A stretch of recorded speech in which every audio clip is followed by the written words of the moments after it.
오늘 함께 나누실 하나님의 말씀은 사무엘상 16장 1절에서 23절까지 말씀입니다. 할렐루야. 한때는 학력, 스펙이 굉장히 중요한 사회였습니다. 그래서 우리나라 어느 기업이든 어느 대학 출신이냐에 따라서 진급이 더 이상 되고 되지 않고 그랬었죠.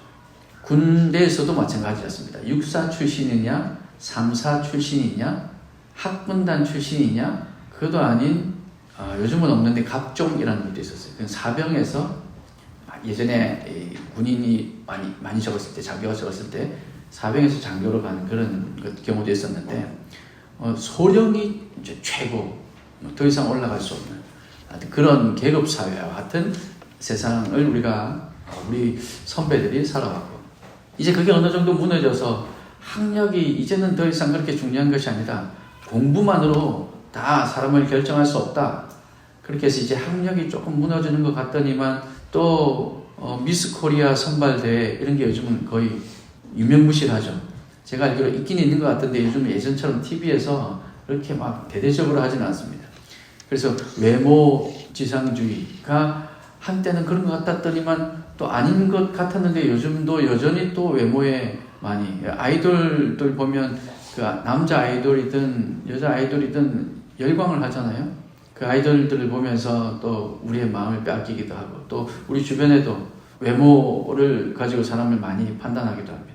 제가 관공서에 갈 때 혹은 병원에 갈 때 이럴 때는요, 아무리 몸이 아프고 좀 귀찮고 힘들어도 옷을 갖춰서 입고 갑니다. 물론 그러지 않았으면 좋겠는데 내가 어떤 복장으로 가느냐에 따라서 저렇게 하는 게 다르더라고요. 그래서 일부러 관공서에 갈 때는 일부러 좀 갖춰 입고 갑니다. 대체적으로 좀 그런 게 느껴졌어요. 제가 좀 옷을 허름하게 추리닝 입고 가서 간단하게 볼일을 보기 위해서 가면 저기로 가세요. 이런 것들을 좀 많이 느꼈고, 근데 제가 옷을 딱 양복을 제대로 갖춰 입고 가면 그렇게 하지 병원에서도 그러더라고요. 업무 가든 아니면 의사든 누구든. 그래서 제가 그런 억울함을 당하기 싫어서기도 했지만 또 귀찮은 설명을 많이 하고 이러기가 싫어서 그냥 옷을 갖춰 입고 가면은 알아서 좀 편하게 해주는 경향이 없지 않아 있었습니다. 이게 어떻게 보면 외형으로 우리 사람을 판단하는 우리의 모습들이 아닌가 생각이 돼요. 여전히 성형외과를 지원하는 의사들이 많다고 하잖아요. 그래서 아직까지도 우리는 외모를 보며 또 겉모습을 보며 사람을 판단하는 경우가 많은 것 같습니다. 우리는 이렇게 어쩔 수 없이 눈에 보이는 외모를 보지만 우리 하나님은, 오늘 본문에도 기록되어 있지만 우리 하나님은 중심을 보신다 말씀하십니다. 여러분, 그래서 사실 우리는 우리의 외모를 가꾸는 거 중요합니다. 방금도 제가 말씀드렸지만 관공서에 갈 때, 어떤 필요한 자리에 갈 때는 저도 외모를 어느 정도는 제가 할 수 있는 한은 꾸며서 좋게 보이게 만들어서, 물론 한계가 있지만 그렇게 하죠. 외모도 가꾸는 거 아주 중요합니다. 또한 그만큼, 어쩌면 그보다 더 우리의 내면을 가꾸는 것, 이것이 더 중요하다 생각이 됩니다. 오늘 본문에 계속해서 우리 한동안 사울과 다윗, 이 두 사람이 이제 비교되고, 이제는 오늘 본문부터 시작해서 본격적으로 다윗이 등장합니다. 그전에는 이제 사울 얘기로 계속 이어왔지만 이제는 비교되는 다윗도 이제 본격적으로 등장하거든요. 이 사울과 다윗을 비교해 볼 때 외모로 보자면 사울이 키가 훨씬 커요. 기록에 보면. 그리고 사울은 이미 사울을 뽑을 때 그런 기록도 있잖아요. 멋있고 잘생기고 키도 크고 누가 봐도 왕이 될 상이다, 이런 느낌이었죠. 다윗은 물론 아직 어리긴 했지만 아직 그렇지 않습니다. 오늘 본문에 보면 좋게 기록하고 있죠. 빼어나고 얼굴이 붉고 용모가 단정 이렇게 하고 있지만 아직은 어린아이와 같은 다윗. 그럼에도 불구하고 하나님께서는 외모를 보시는 것이 아니라 중심을 보신다 말씀하십니다. 그 하나님의 말씀에 의해서 오늘 본문을 통해서 우리에게 말씀하시는, 하나님께서 사람을 세우실 때 하나님께서 어떻게 세우시는가, 이 본문을 통해서 우리가 교훈을 얻고 2025년 우리는 하나님처럼 할 수는 없지만 우리도 어떻게 기도하며 사람을 세워가야 할 것인가, 그래서 우리 마음에 새길 수 있었으면 좋겠습니다. 하나님은 15장 마지막에서 사울을 이스라엘 왕으로 삼으신 것을 후회하셨더라, 그렇게 말씀하셨죠. 후회하셨다라는 말은 안타까움의 표현이다라고 말씀을 드렸습니다. 하나님은 후회가 없으시고 변개치 않으신다 말씀하셨거든요.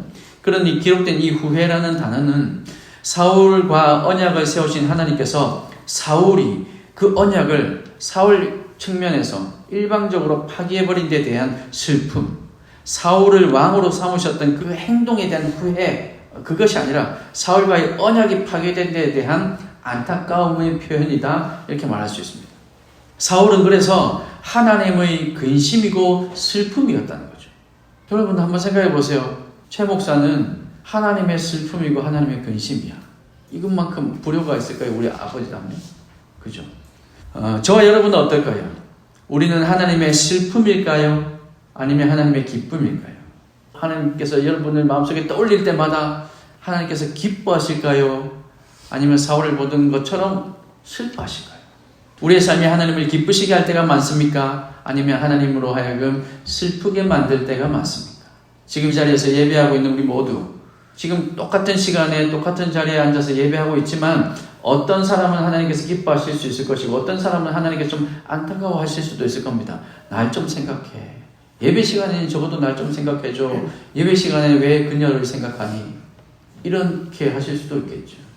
사울은 슬픔이었습니다. 그런데 이제는 그 슬픔을 돌이키기 힘든 상황에까지 왔다는 거죠.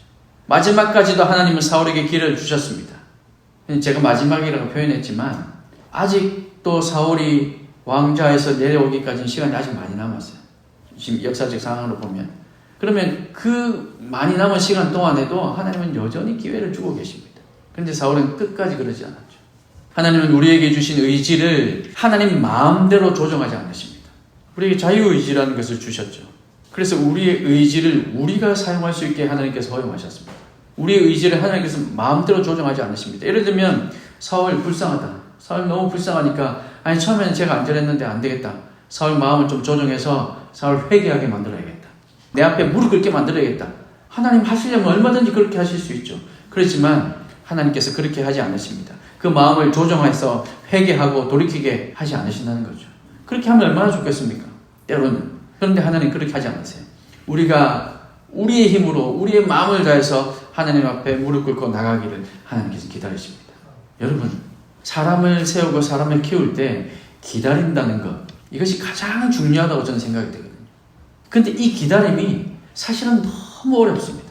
여러분도 이제 나중에 후배들을 키워보고 후배들 또 여러분이 결혼해서 또 자녀들을 낳아보면요. 그 아이가 성장해 감에 있어서 내가 이거 조금만 터치해주면 얘가 더 잘할 수 있을 것 같은데 근데 그걸 내가 해줘버리면 얘가 성장이 안 돼.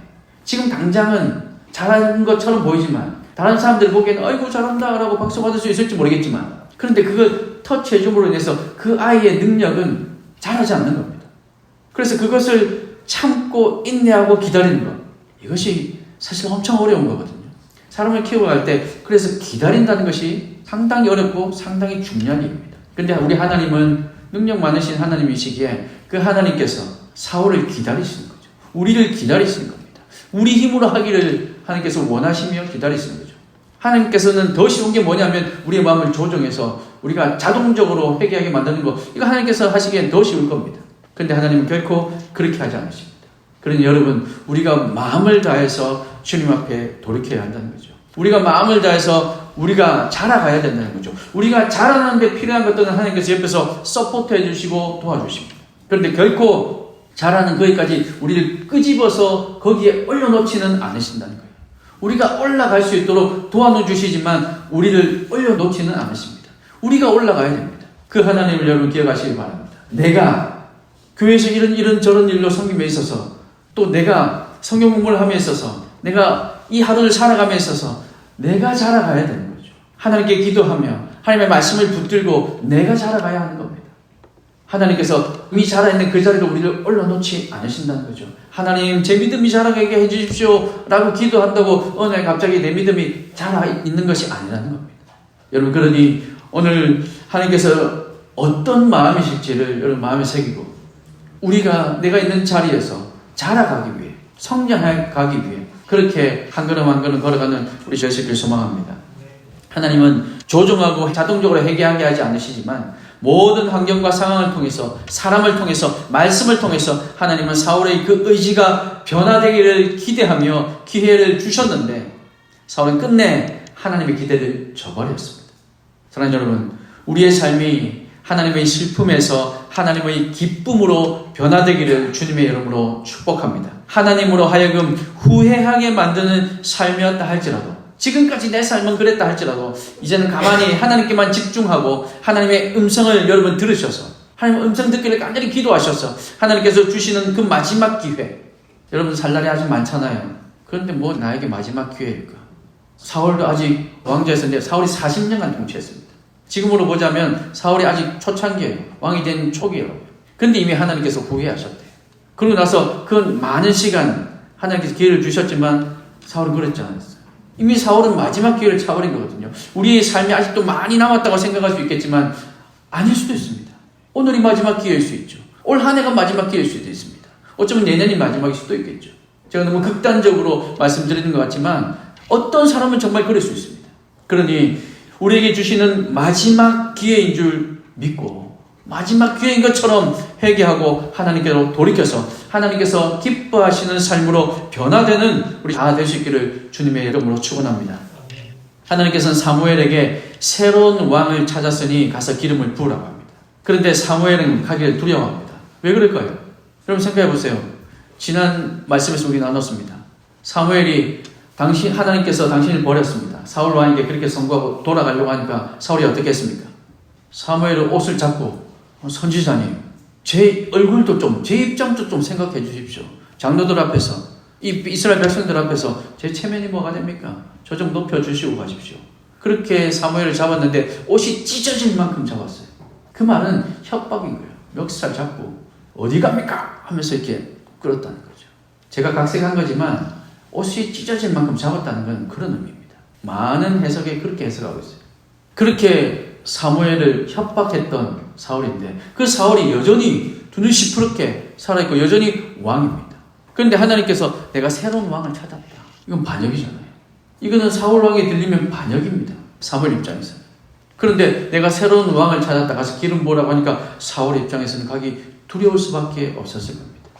그럼에도 불구하고 하나님은 이미 사울을 버렸다 하시며 이새의 아들 중에서 한 왕을 보았다 라고 하시며 가라고 하십니다. 그리고 두려워하는 이 사무엘에게 어떤 방법으로 가면 되는지까지 상세하게 말씀해 주십니다. 이새의 집에 가, 거기서 제사 드리러 왔다고 해. 이런 방법들까지 다 말씀해 주셨습니다. 그리고 하나님께서는 이새의 아들 중에서 한 명을 이미 택하여 왕으로 생각하셨다라고 기록합니다. 그리고 택하신 그 왕은 하나님께서 중심을 보시고 정하셨답니다. 오늘 본문에 첫째 아들을 데리고 와서 딱 보니까 이야, 사무엘 마음속에 보니까 하나님께서 예배하셨다고 하시더니만 역시 이 아들 딱 보니까 왕이 될 상이네 라고 마음에 생각을 했는데 하나님께서 그거 아니야, 내가 그를 버렸어. 너는 외모를 보지만 나는 중심을 본다. 7째 아들까지 다 눈앞에 데리고 왔는데 하나님께서 다 아니라고 하셨습니다. 택하신 그 왕은 하나님께서 중심을 보시고 정하셨대요. 그렇다면 하나님께서는 사울의 중심은 보지 않으셨던 걸까요? 여러분 어떻게 생각하십니까? 왜 하나님은 진작에 그러면 사울이 아닌 다윗을 세우지? 왜 사울을 세워서 사울이 이렇게 되게 만드셨을까? 여러분 그런 생각 해보지 않으셨습니까? 사울의 중심도 보시고 만약에 아셨다면 당연히 아셨을 겁니다. 근데 왜 그를 왕으로 세우셨을까요? 성경에 기록하고 있지 않기 때문에 정확한 이유를 알기는 쉽지 않지만 그러나 묵상하는 가운데 하나님께서 깨닫게 하신 것이 있습니다. 우선 하나님께서는 사울도 다윗도 중심을 보셨으면 틀림없습니다. 그리고 시간적인 차이는 있겠죠. 사울이 그 당시의 마음, 중심, 그리고 시간이 많이 지난 이후에 지금 사울의 마음, 이것도 차이가 있겠죠. 근데 하나님께서는 아마 이것도 다 아셨을 겁니다. 그래서 사울을 세울 당시에도 역시 하나님은 그의 성품에 대해서 언급하셨고 사울의 성품은 누가 봐도 왕이 되기에 인정할 만하고 이해할 수 있는 그런 성품이었습니다. 그런데 사울 때문에 하나님께서 후회하셨다 할 지경까지 된 이유는 사울 자신에게 있는 거죠. 변질되어 간 것입니다. 그러나 다윗은 변화되어 갔죠. 여러분 변질과 변화는 어떤 차이가 있습니까? 음식으로 얘기하자면 변질은 먹지 못하게 썩어버리는 거죠. 근데 변화는 어떤 겁니까? 고추장, 된장 이런 숙성기간을 거쳐서 바뀌어가는 거예요. 콩을 쏘서 메주를 만들고 그걸 가지고 된장도 만들고 간장도 만들고 예전에 저희 집에도 늘 이렇게 메주가 매달려 있어요. 제가 어렸을 때. 그런 거 한 번 본 적 없죠? 저희 집에도 늘 그 메주가 매달려 있어요. 냄새가 늘 방구 냄새가 집에 가득했었습니다. 근데 그게 숙성이 되면 그게 된장이 되고 그게 간장이 되죠. 이제 그걸 만드시던 저희 할머니가 계시지 않으셔서 이제 누구도 방구 냄새를 맡고 있지는 않지만 음식 콩이 변해서 된장이 되는 거 이건 변하는 거죠. 근데 콩이 그냥 썩어버린 거 그냥 변질인 겁니다. 사울은 변질되었습니다. 근데 다윗은 변화되었죠. 다윗의 중심도 역시 하나님께서 보시기에 하나님의 마음에 합한 사람이라고 할 만큼 인정할 수 있는 성품이었습니다. 그러나 그도 역시 죄를 지을 때가 있었지만 그는 회개했고 하나님께서 주신 기회를 잡았고 변화되어 갔기 때문에 하나님께서 기뻐하시는 왕이 될 수 있었습니다. 변화와 변질의 첫 시작은 비슷해 보입니다. 그런데 그 끝은 완전히 다르죠. 사울도 죄를 지었고 다윗도 죄를 지었습니다. 비슷해 보입니다. 그런데 사울은 변질되어서 왜 변질되었습니까? 회개하지 않으니까. 그런데 다윗은 변화되었습니다. 왜냐하면 회개하고 하나님께로 돌이켰기 때문에. 그리고 또 한 가지 그동안 잘 발견되지 않았던 이유가 있었습니다. 그게 뭐냐면 원어를 보면 알 수 있는 게 하나 있었어요. 16장 1절 말씀에 보면 우리 성경에는 기록되어 있지 않는 나를 위하여라는 히브리어 원어가 하나 숨어 있습니다. 그런데 굳이 이 단어를 해석하지 않았던 것은 그걸 굳이 해석하지 않아도 말이 잘 통하니까 그 단어 하나 아주 작은 단어 한 음절의 단어 리라는 단어입니다. 이 리라는 단어를 생략했죠. 그 생략해도 뭐 의미는 잘 통하거든요. 그런데 이 단어를 해석하는 것은 지금 이 전체의 맥락을 이해하는 데 상당히 중요하다고 생각이 됩니다. 영어 버전 성경에도 어떤 것은 해석하고 있고 어떤 것은 생략하고 있는데 킹 제임스 버전 성경이나 또 ESV 성경에는 이것을 분명하게 나를 위하여라고 기록하고 있습니다. Provided for myself라고 기록하고 있고요. 또 Provided me라고도 기록하고 있어요. 그러니까 영어 성경에도 어떤 성경은 분명하게 기록하고 있거든요. 메시지 성경에도 이렇게 기록하고 있습니다. 그의 아들 가운데에서 원하는 왕을 찾았다. 원하는 왕이라면 누가 원하는 왕일까요? 하나님.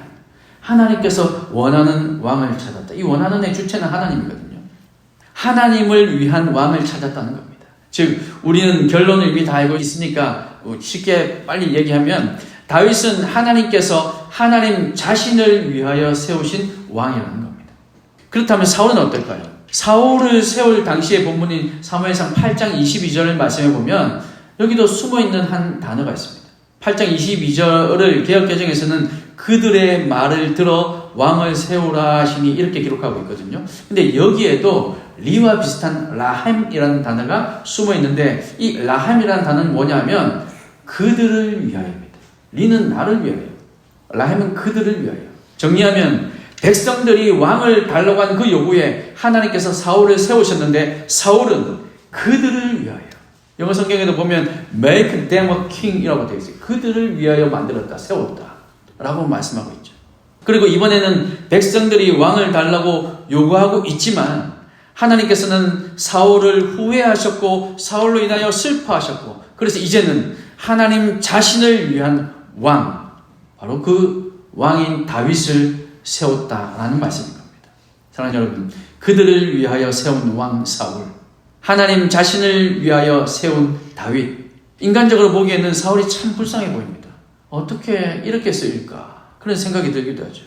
하지만 하나님은 사울에게 많은 기회를 주셨습니다. 사울 입장에서도 더 이상 억울해할 수 없는 많은 기회를 주셨어요. 그것은 다윗에게도 또한 동일하게 하셨습니다. 그러나 전지하시고 전능하신 하나님은 사울을 그들을 위해 세우셨고 다윗은 하나님을 위해 세우셨다. 이렇게 말씀하고 있죠. 하나님은 전 시간대에 동시에 존재하시기 때문에 이미 우리의 미래, 다윗의 미래, 사울의 미래를 다 알고 계시니 사울은 그들을 위하여 세우셨다. 다윗은 나를 위하여 세웠다. 라고 말씀하시는 겁니다. 사울을 통해서는 인간들의 요구에 의해서 세워진, 사람의 뜻에 의해서 세워진 왕이 어떠한지를 보여주고 계시고 하나님께서 직접 찾아내시고 하나님의 마음에 합한 사람, 이 하나님을 위하여 세우신 왕 다윗의 모습을 통해서는 하나님의 전능하심을 드러내고 계신 겁니다. 사울의 역할은 거기까지였죠. 그리고 다윗의 역할 또한 그것이었습니다. 우리의 뜻대로가 아니라 하나님의 뜻대로인 겁니다. 우리는 토기죠. 우리는 만들어진 그릇일 뿐입니다. 토기장이는 하나님이십니다. 만드신 토기를 어떻게 사용할지는 토기장이신 하나님께서 결정하시는 겁니다. 우린 거기에 토를 달 수가 없어요. 토기장인데 토를 못 단대요. 이게 무슨 말이지? 사도행전 12장에 기록된 야고보 사도의 사명과 베드로의 사명은 비록 달랐지만 그들의 사명을 인정하고 깨닫고 최선을 다해야 함을 그들은 알았습니다. 무슨 말이냐면 야고보 사도는 감옥에서 순교합니다. 같은 시기에, 거의 비슷한 시기에. 근데 야고보는 잡혀서 죽습니다. 순교하죠. 예수 믿는다는 것 때문에. 예수 그리스도의 그 도를, 복음을 전한다는 것 때문에. 근데 조금 있다가 잡혀간 베드로는 하나님께서 천사를 보내셔서 거기서 탈옥을 시킵니다. 그리고 베드로는 이후에 사역을 통해서 안전병에도 고치고 죽은 사람도 살리고 설교하면 3,000명이 회심하고 5,000명이 회심하고 하는 이런 일에 사용됩니다. 왜 하나님 야고보는 그냥 죽이시고 왜 하나님 베드로를 그냥 사용하셨냐? 우리가 알 수 없는 겁니다. 우리는 토기이니까. 하나님께서 그렇게 사용하기로 작정하셨습니다. 우리가 해야 되는 것은 이런 삶을 통해서 그럼 나는 어떻게 살 것인가? 우리 그것을 발견하고 묵상하고 깨달으면 되는 것입니다. 그러므로 중심을 보시는 하나님께서 자신을 위하여 세우신 사람이 바로 저와 여러분, 우리가 될 수 있기를 소망합니다. 하나님께서 다윗을 나를 위한 왕이다 라고 세우신 것처럼 나를 위하여 세운 나의 교회다 라고 말씀하실 수 있기를 간절히 소망합니다. 우리가 변질되느냐 혹은 변화되느냐에 따라서 우리는 사울처럼 될 수도 있고 우리는 다윗처럼 될 수도 있다는 겁니다. 사랑하는 여러분, 우리는 계모임이 아닙니다. 우리는 하나님의 나라예요. 하나님의 뜻이 세워지기를 소망합니다. 여러분 정말로 2025년도 하나님께서 세우시는 나를 위하여 세웠다라고 말씀하시는 우리 모두가 될 수 있기를 주님의 크신 이름으로 축복합니다.